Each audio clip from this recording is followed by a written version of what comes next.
Hello and a very warm welcome. My name's Ben Hocking. My name's Harry Eads. And my name is Samuel Say. Moving on to, of course, Jacques Villeneuve. We do like dissecting his comments here at Late Breaking. And once again, Jacques Villeneuve has come out with some slightly controversial words, suggesting that Williams don't deserve to be battling the likes of Mercedes and Ferrari, and the cost cap is a bit of a lifeline that they don't deserve. Harry, I love your reactions to Jacques Villeneuve comments, so I'm just going to let you go for it.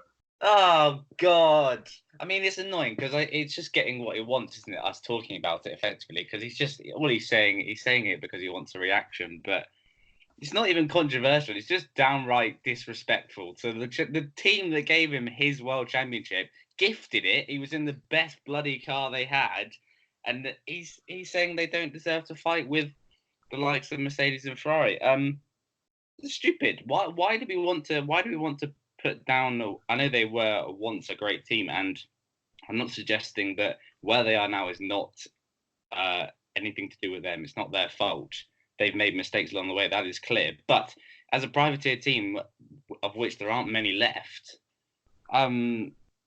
they deserve to at least be able to compete with the likes of the powerhouses of Mercedes and Ferrari, and they can't do that at the moment because it just costs too much. They can't afford to put the money in the Mercedes Ferrari. So I don't know what Jacques' problem is. I think he's just saying it to, again, get a reaction, which congrats, Jacques. You're a moron, so shut up. Eloquently put. Sam, would you agree with what Harry said? Not with the same passion that Harry's presented.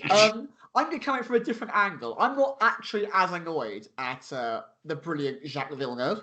I genuinely think there's no deserve in Formula One. You make your own luck, and Williams have put themselves in the doo-doo over the last few years, continually making poor choices. They don't deserve to be up at the top just because they've won championships in the past. Just like McLaren don't deserve to be first place just because they had Lewis Hamilton as their first driver or something like that. You don't deserve anything in Formula One. You have to plan. You have to be better, and you have to use your resources better than the other teams. It's the same as any sport. No one deserves anything. You get what you put in, you get a little bit lucky, and you have to take out of it the most you can. There's no deserve for me. But yes, I think there should be a cost cut. I think that Williams will benefit from it as much as pretty much every other team on the grid, and they should benefit from it because it's becoming ridiculous how much teams can spend. I think that they do deserve a better chance at utilising the resources they've got, and if that balances the playing field, then I'm all for it. But I do agree that they don't deserve, just because of their history, that they should be at the top. And I think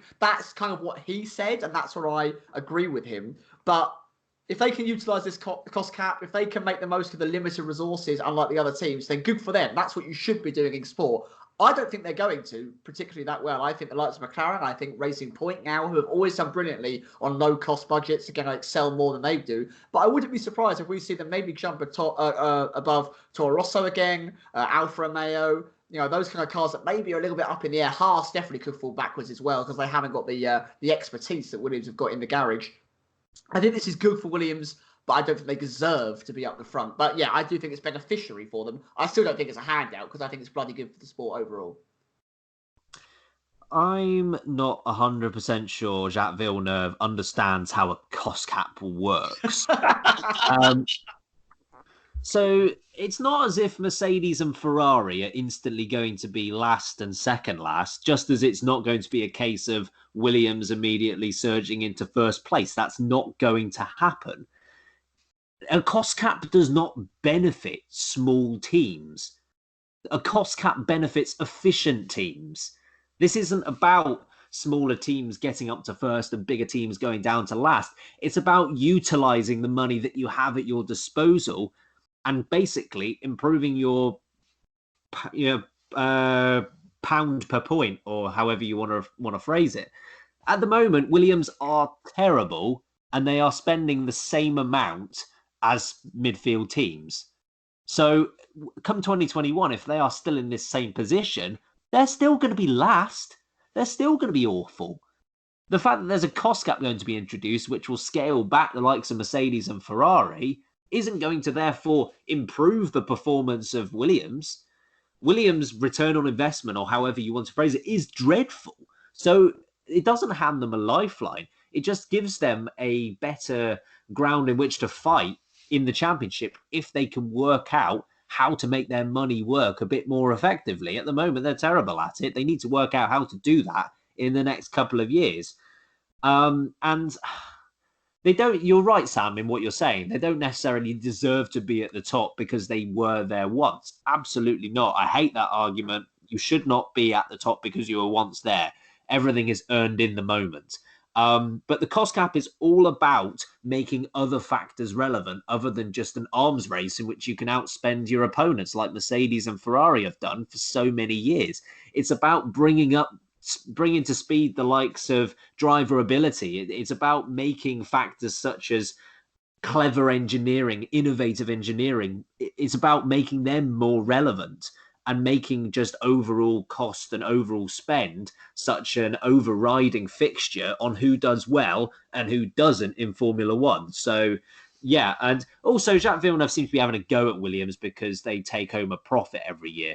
I don't think, again, he understands how Williams works compared to Mercedes and Ferrari. Mercedes and Ferrari don't necessarily need to make a profit on Formula One because they'll feel the benefit of that in the sales of their road cars. Williams don't have that. So, of course, they're going to take a profit every year. Otherwise, they wouldn't be in the sport, you muppet. But, yeah, that's pretty much all I have to say on that one, Jacques. I think we should move on. That's kind of our 5-minute Jacques Villeneuve rant over. I don't think we can take any more of him. In slightly more positive news, Antonio Giovinazzi has been confirmed in the 2020 seat alongside Kimi Raikkonen, so an unchanged lineup at Alpha. Harry, do you think this was a good move? I do, actually. I at one point wasn't really sure about Giovinazzi this year, and this is take 2 at Formula One. I know he only had a couple of races in 2017, but you've seen the improvement throughout the year, and I think he's definitely benefited from having Kim Sturr as his teammate.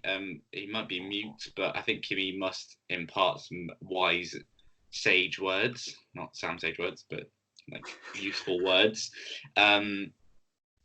Yeah, and we've seen the improvement throughout the year, and in qualifying trim at least, Giovinazzi's matching and sometimes beating Kimi now, which is impressive. Kimi is still a world champion, but he might still get him on race day. Yeah, I think it's a good move. Kimi's staying there next year, so they've got their experienced driver. Keep Giovinazzi for another year, see how he develops, and if he doesn't improve next year, then maybe go for someone else. But I think sensible decision for 2020. Yeah, good call. Sam, do you think this was the right decision to keep him? Well, Kimi Raikkonen is still a world champion, as is Jacques Villeneuve. The point I make there, the point I make there is being a world champion does not make you a difficult target to beat necessarily. I don't think Kimi Raikkonen is anything remotely close to what he once was when he won that title. Kimi Raikkonen was a formidable driver, one of the best of all time when he was on track winning that title. Jacques Villeneuve, just for clarification, was not. Giovinazzi is beating Kimi, in part, when Kimi is probably at one of his worst levels of performance across his entire career. It's very just midfield. He's doing a good job, but he's not doing a great job. It's just a good job. Yes, he's implying that expertise, but I don't think it's going to reflect that much on Giovinazzi. And it's hard to be passionate about Giovinazzi because he's just average. He's good. He doesn't make loads of mistakes, but he doesn't wow. He doesn't impress me. I'm not filled with excitement for the future. I don't think that Alfa Romeo can realistically build a team around him. He's already older than the majority of the youngsters in the sport anyway, and he's got less experience and less success. Yeah, okay, keep him for another year, but I don't think he's the future of this racing team. I think you've got people like Pascal Wehrlein, which showed a lot more promise, that are gagging for an F1 seat that you could have given a go and maybe spent less money on. So, yeah, good for him. I'm happy that he's in F1 because I do like him, but I'm also not wowed by the decision. It feels like an easy choice for Alfa to make for consistency until the regulations change. I don't know if we're going to see both those drivers in that team come 2021, nor do I feel they deserve to both be in that drive come 2021. That might be controversial, but that's how I feel about it. And Giovinazzi, like I said, average, good, not great. I kind of hope they take a risk and go for something a little bit different, but hey-ho, maybe next year. Who? Well, like I said, Pascal Wehrlein is an option. And then... Boring. It's not boring. It's not boring at all. He's a boring German. We're going to move on, folks. Ben, give your opinion. Yeah, I think it's a good decision. If this was heading into 2021 rather than 2020, Alpha might have taken a risk. Because obviously everything is geared up to 2021 at the moment. We're just seeing a bit of a lull in terms of the driver market, with the exception of obviously Nico Hulkenberg and Esteban Ocon making that switch. There aren't too many dramatic moves happening in F1 compared to last off season. Everything seems to be geared to 2021, and they would rather play it safe, give Giovinazzi another year. I don't think one season is enough to completely rate a driver. I think it's enough to give you about a 70-75% inkling of how good a driver will be, but I don't think it shows you exactly how good they will be. I don't think it gives enough time. In which case, Giovinazzi gets one more year. If he can up his performances enough, he stays for 2021. If he can't, he's replaced. And it gives Alpha the power to make the decision there. So I think it was a good decision overall. I've got no problems with it whatsoever. Bit safe, yeah, sure, but that seems to be par for the course for 2020. Thank you for watching the video. For more LB content, make sure to hit the subscribe button. And you can keep up the conversation with us. Like us on Facebook and follow us on Instagram and Twitter. Until next time, keep braking late.